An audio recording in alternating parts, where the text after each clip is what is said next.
So I thought it'd be a good idea to just share some things I wish I would have known in my earlier 20s, or even if I had a sister. I'm still in my 20s, but I think this can apply to anyone at any point in their life and their age, whatever season you are in. I feel like it could be beneficial. Welcome back to another video. Today is going to be a little less scripted and just more of us talking and having a conversation. By the way, if you don't know me, my name is Mariah, and on my page and in my corner of the internet, I tried to create a space where we feel appreciated, loved, and almost like you have a built-in best friend or an online sister. So without further ado, let's get into the video. So for starters, procrastination will cost you so much more time than you actually realize. I used to be, and still kind of am, the kind of person who sometimes puts things off until the last second, but I feel like even in my college days, if I would have just taken the time to start something for 5 minutes, I would have gotten so much further down the line in what I needed to complete and what I needed to accomplish if I just didn't be a procrastinator. Secondly, I think it's important to realize that our inner ego is probably bigger than what others may think. So I think in a non-harsh way, no one actually cares. I wouldn't say no one cares about you, but in a sense that no one cares what you are doing. Like, I feel like a lot of the time we put a lot of, self-criticism on ourselves, or thinking like, oh, I wonder if they are looking at me and thinking this, but honestly, it's more of your own internal thoughts. So I think that learning that and navigating that quickly in life will help you get to what you're trying to do sooner, like taking away the fact of those inner critics a bit sooner in life is something I think that would have saved me so much trial and tribulation. Failing quickly is something that I had to learn the hard way. There's nothing wrong with failing. I feel like a lot of times we don't start things because we are scared to fail, but actually failing is what is going to help you, because you are going to figure out what system works for you and how you can kind of navigate that to make it to be the best option for you or the best career for you. I feel like in college I was set on a specific career and doing this for the rest of my life, but I think that everything that I've went through up to this point has showed me that I do like other things and I am interested in those other avenues, and you would be doing yourself a disservice if you did not try out those other avenues of things that you are interested in. Which brings me to my next point. Reading is something that is more valuable than sometimes I think going to college. I know that's a bit dramatic, but I'm just joking. But honestly, reading is something that I did not do for the longest. I thought it was, boring and lame. And I think that once you get out of school and you actually find something that is enjoyable to you to read, that is where you start to really find your pacing. There's information on absolutely everything in the world. If you want to make a career pivot, you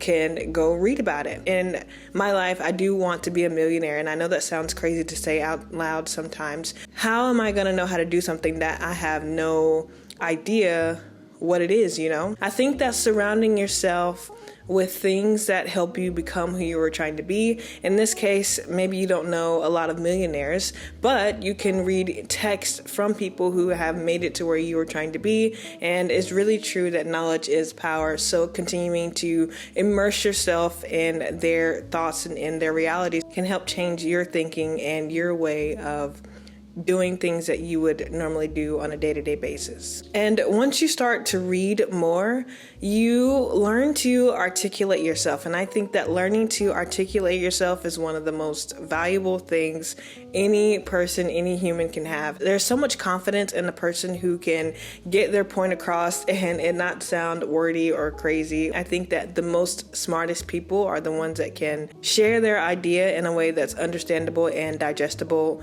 in any form and to any person. Learning how to articulate yourself is something that will be a vital skill that will take you through the rest of your life. So focusing on that when you're early in your 20s, even teens, honestly, is something that I wish that I would have did. In this economy, let's be honest, it's hard to save money. Most of us are, just trying to get by, trying to make it day in, day out.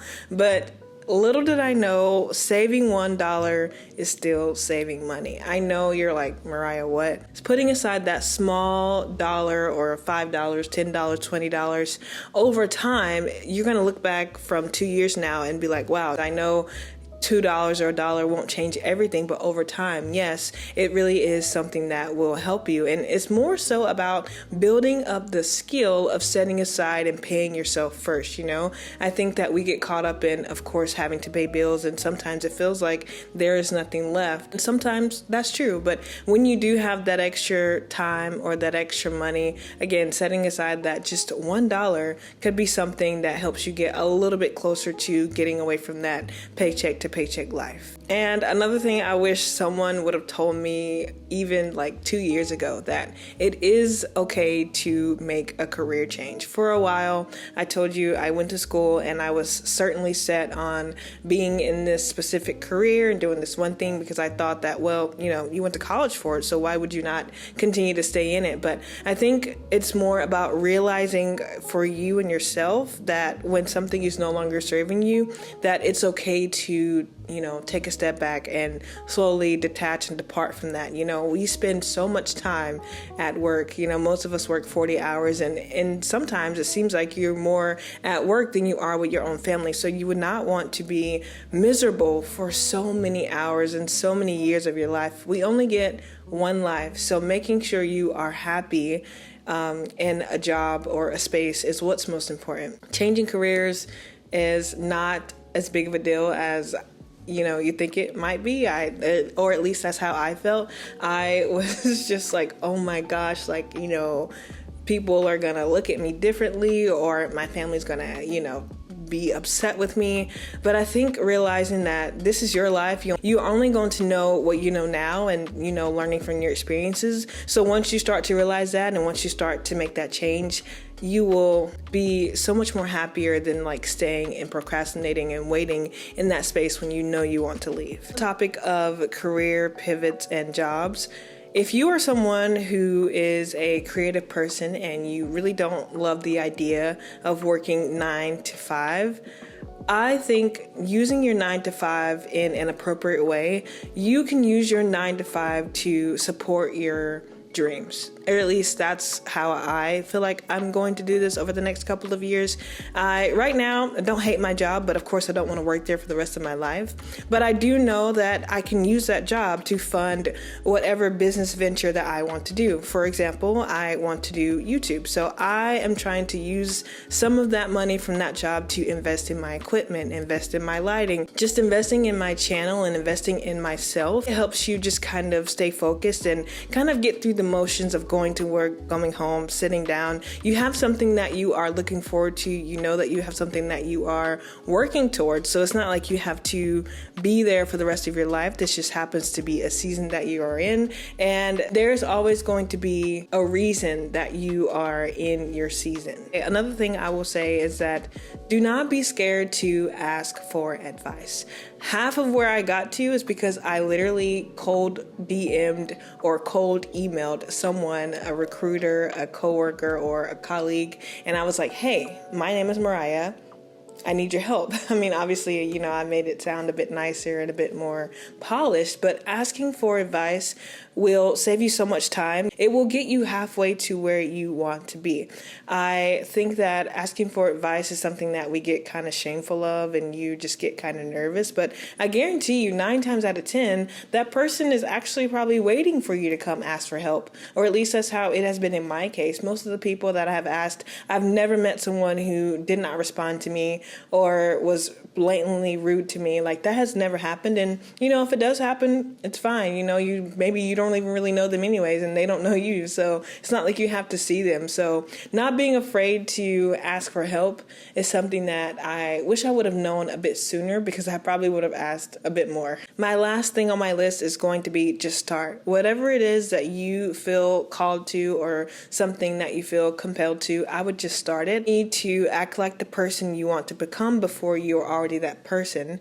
And, you know, that sounds kind of weird, right? Like, why would I act like a content creator and I have 2 followers? But honestly, it is really about having the correct mindset and having the correct motive and motivation to keep going when things are not going well. You have to step into the person that you want to be in order for you to become that person. Forgetting what everyone thinks, forgetting what, you know, Sally down the block is going to say, and just focusing on you. You made it this far in the video. I just want to say thank you. Please give it a like and comment below something that maybe you wish you would have known in your 20s. We can all kind of just help each other out, build each other up, because that is really what it is about, creating a community that is positive and helpful. And, you know, we're all just girls trying to make it in this life. So I'll see you guys next week. Thanks for watching.